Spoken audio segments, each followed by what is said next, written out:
unfortunate circumstances. It would be impossible to see your reaction as I would like to, but today I'm really here to talk to you guys about the importance of protecting yourself from harmful media promotion of beauty standards.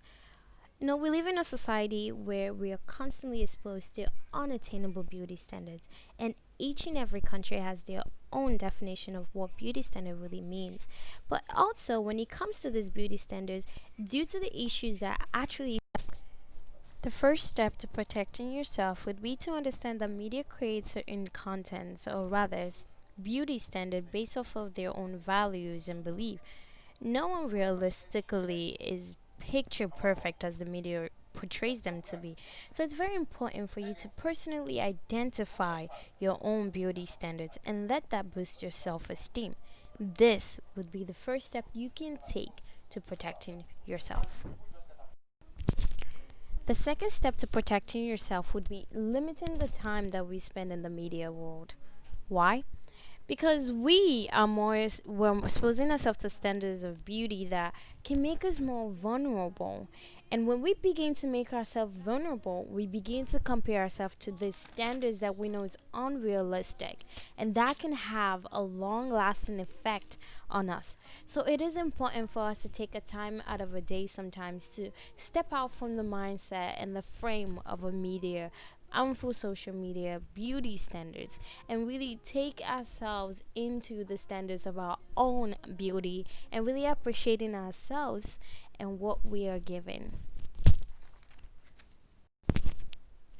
The third step to protecting yourself is to understand that we all are not the same, and that you alone can create and define your own beauty. When you begin to understand, that will help you identify harmful media standards.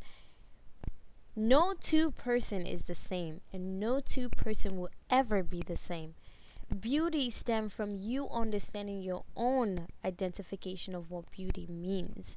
Beauty stands from you individualizing your own standards of beauty. Only then can you be able to shun the standards of beauty in which the media portrays, because their own definition of media beauty does not include any of us.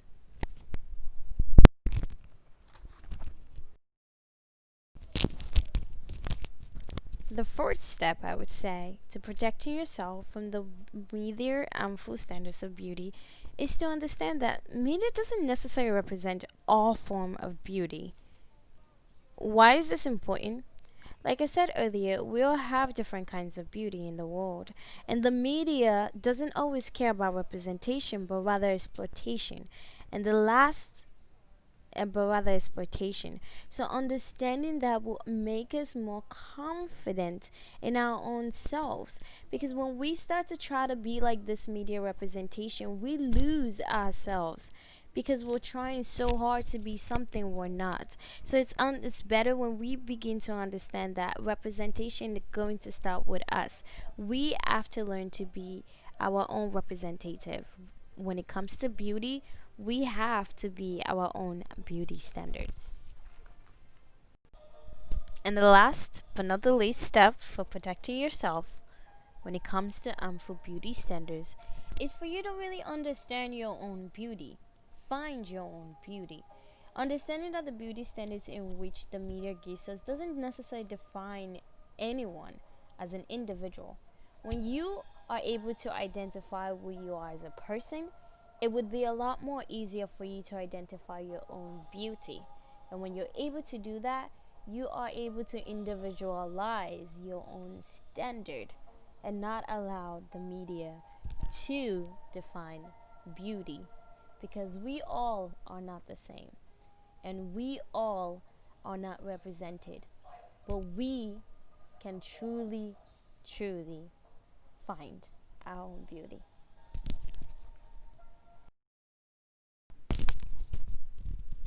We've reached the final steps, and I hope that these steps would help you in protecting yourself when it comes to understanding the way the media strives on our insecurity. and how protecting yourself can help you individualize your own beauty standards and shun the media portrayal of what beauty standards is supposed to mean to us. Thank you so much for listening, and I hope now you can protect yourself.